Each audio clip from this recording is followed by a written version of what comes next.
ফের অচলাবস্থা সমাধান খুঁজতে দ্য সানি স্টুডিওয়ে রাজ পরমব্রত, অনির্বাণ সহ ডিরেক্টরস গিল্ড। কাজ করতে গিয়ে বারবার বাধার মুখে পড়তে হচ্ছে বাংলা সিনেমা, সিরিয়াল, ওয়েব সিরিজের পরিচালকদের। বাংলা বিনোদন জগতে ফের অচলাবস্থা তৈরির আশঙ্কা শিল্পীদের মনে। গত জুলাই মাসে টলিপাড়ায় অচলাবস্থা শুরু হলে মুখ্যমন্ত্রী মমতা বন্দ্যোপাধ্যায় স্পষ্টভাবে জানিয়ে দিয়েছিলেন, কোনোভাবেই শুটিং বন্ধের মতো পরিস্থিতি তৈরি হতে দেওয়া যাবে না। এই সংক্রান্ত বিষয়ে আলোচনা করার জন্য তিনি একটি বিশেষ কমিটি তৈরির কথাও বলেন। তা সত্ত্বেও কাজ করতে গিয়ে কেন বারবার বাধার সম্মুখীন হতে হচ্ছে বাংলা সিনেমা, সিরিয়াল, ওয়েব সিরিজের পরিচালকদের, প্রশ্ন তুলছেন পরমব্রত। তার সরাসরি অভিযোগ, গৌতম ঘোষ, প্রসেনজিৎ চট্টোপাধ্যায় এবং দীপক অধিকারী মুখ্যমন্ত্রীর সঙ্গে মিটিং করার পর তার কথা মতো যে কমিটি তৈরির সিদ্ধান্ত হয়েছিল তা নিয়ে কিন্তু কোনো পদক্ষেপ করেননি। দেখতে দেখতে 4 মাসের বেশি সময় অতিক্রান্ত।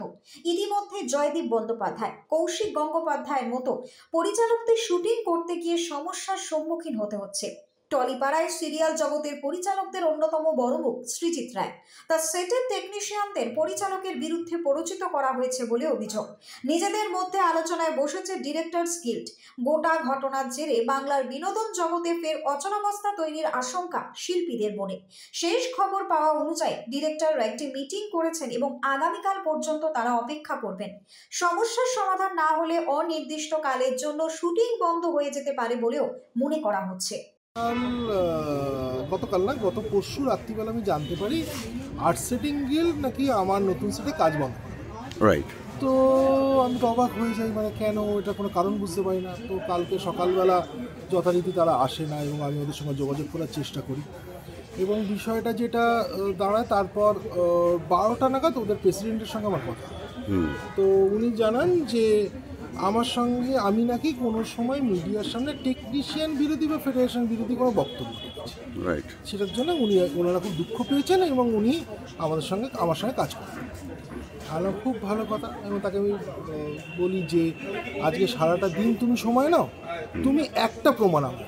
যদি তুমি প্রমাণ দিতে না পারো তাহলে তুমি কিন্তু কালকে লোক পাঠিয়ে। তো আমি এক্সপেক্ট করেছিলাম, ও প্রমাণ দিতে পারেনি যথারীতি কালকে, এবং আমি এক্সপেক্ট করেছিলাম যে আজকে সকালবেলা লোক আসবে। আমি সকাল 8টার সময় আমি আসি এবং আমার পার্টনার সৌভিক রাইটার, ও আসে।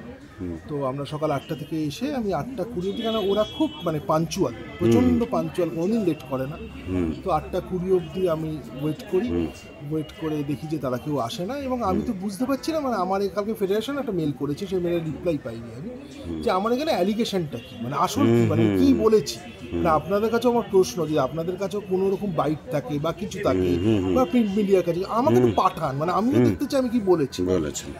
আমাদের মাননীয় মুখ্যমন্ত্রী, আমি গর্ববোধ করি যে আমি বাংলায় জন্মেছি এবং মাননীয় মুখ্যমন্ত্রী মমতা বন্দ্যোপাধ্যায় যার নির্দেশ যে কোনো কাজ বন্ধ করা যাবে না, কোনো কর্মবিরতি বা কাউকে ব্ল্যাকলিস্টেড করা যাবে না, যা সমস্যা হয় সমাধান করো, কথা বলো, আলোচনা করো।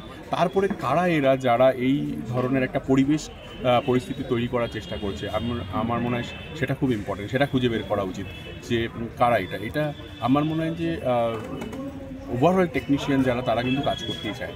আর আজকে যদি সৃজিতকে বা আজকে কৌশিক গাঙ্গুলির কাজটা বন্ধ হয়ে গেল, যেটা নর্থ বেঙ্গলে এখন শুটিং হওয়ার কথা, তো সেই কাজটা বন্ধ যাওয়াতে কিন্তু অনেক টেকনিশিয়ান কাজটা পেল না। সো এই ধরনের পরিবেশ হলে আমরা সবাই ক্ষতিগ্রস্ত হবে। প্রথমে কৌশিক গাঙ্গুলি, তারপরে জয়দীপ দা, তারপরে সৃজিত, এরপরে আরও এক করে নাম যদি আসতে থাকে, এটা একটা অন্য প্ল্যান অফ অ্যাকশন চলছে আমার মনে হয়। সেটা আমি ওই 3 জনকেই বলবো, আমাদের মাননীয় রেসপেক্টেড যারা কমিটি মেম্বার, তাদেরকে বলবো সেই সমস্যাটা ইমিডিয়েটলি সলভ করুন, যাতে কাজের পরিবেশটা সুন্দর হয়ে যায়। সৃজিত রায় টেলিভিশনের একটি অত্যন্ত বড় নাম, অত্যন্ত গুরুত্বপূর্ণ প্রযোজক এবং পরিচালক। 2 দিন ধরে তার নতুন সিরিয়ালের যে সেট তৈরি হচ্ছে, সেই সেটে কেউ আসছেন, যারা কাজ করতে, যারা তৈরি করেন, যারা কার্পেন্টার, যারা সেটিং, যাকে তাদের আমরা বলি আর্ট সেটিং, যাদের প্রত্যেকের সঙ্গে আমার অত্যন্ত ভালো সম্পর্ক ব্যক্তিগত, তারা কেউ আসছেন না। সেট পড়ে আছে, সেট তৈরি হচ্ছে না, প্রচুর টাকা লগ্নি হয়ে আছে, সেটের কাজ এগোচ্ছে। 2 দিন পর হওয়ার ফলে আজকে সৃজিত একটা ফেসবুক লাইভ করে সকলকে জানিয়েছে যে আমি কী করবো, আমাকে জানান, আমার এটা কেন করা হচ্ছে আমার সঙ্গে। সৃজিত একজন মানুষ যে একদম একেবারে অবজারভার ইন্টার্ন থেকে, ছোট্ট থেকে, ব্যারাকপুর থেকে উঠে এসে আজকে ওই জায়গায় দাঁড়িয়েছে, যেখানে আজকে প্রথম সারির একজনও সিরিয়াল নির্মাতা এবং পরিচালক, প্রযোজক এবং পরিচালক।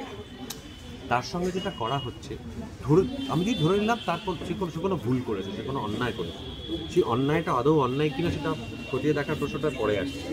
আগে বলছে ধরে নিলাম করেছে, তো তার একটা ইমেল, একটা চিঠি, একটা শোকজ প্রাপ্য নয় যে এরকম একটা ঘটনা ঘটেছে আপনি কেন করছেন? বিনা বাক্য বা একটা গোটা গিল্ডকে তাদের সঙ্গে অসহযোগিতা করতে বলা হচ্ছে। এর আগে আমরা দেখেছি জয়দীপ মুখার্জি, যিনি অত্যন্ত মানে সেলিব্রেটেড একজন পরিচালক, জয়দীপ মুখোপাধ্যায়, যিনি একেন বাবুর মতো ছবি এবং সিরিজ বানান, তিনি একটা শুটিং শুরু করার কথা ছিল, তার দুদিন আগে তার কাছে একটা মেসেজ গেছে, তার প্রোডাকশনের কাছে একটা ইমেল গেছে যে আপনাদের কলাকুশলীদের লিস্টে কিছু অসঙ্গতি আছে, বা তারা জানতে চেয়েছেন কী অসঙ্গতি। তারা গেছিলেন গতকাল মিট করতে, তার শুটিং ডেট পিছিয়ে গেছে, মানে এক ডেট, লোকজনের, শিল্পীদের, সমস্ত ডেট কেটে গেছে, কিন্তু তারা উত্তর দেননি। 5 দিন পরে উত্তর দিয়েছে ফেডারেশন থেকে যে আপনারা আসুন কথা বলতে। তারা গেছিলেন প্রোডাকশন থেকে কথা বলতে, কেউ ছিল না কথা বলার মতো। তাদের বলা হয়েছে আগামীকাল আবার দুপুরবেলা 1টায় ফোন করুন। আমার প্রশ্নটা হচ্ছে, একজন পরিচালক, একজন প্রযোজক, তিনি নির্বাচন করেন, তিনি ঠিক করেন কবে শুটিং শুরু করবেন, তারা বিনিয়োগ আনেন, তারা কাজটা করেন, তারা একটা গোটা ইউনিট সাজান।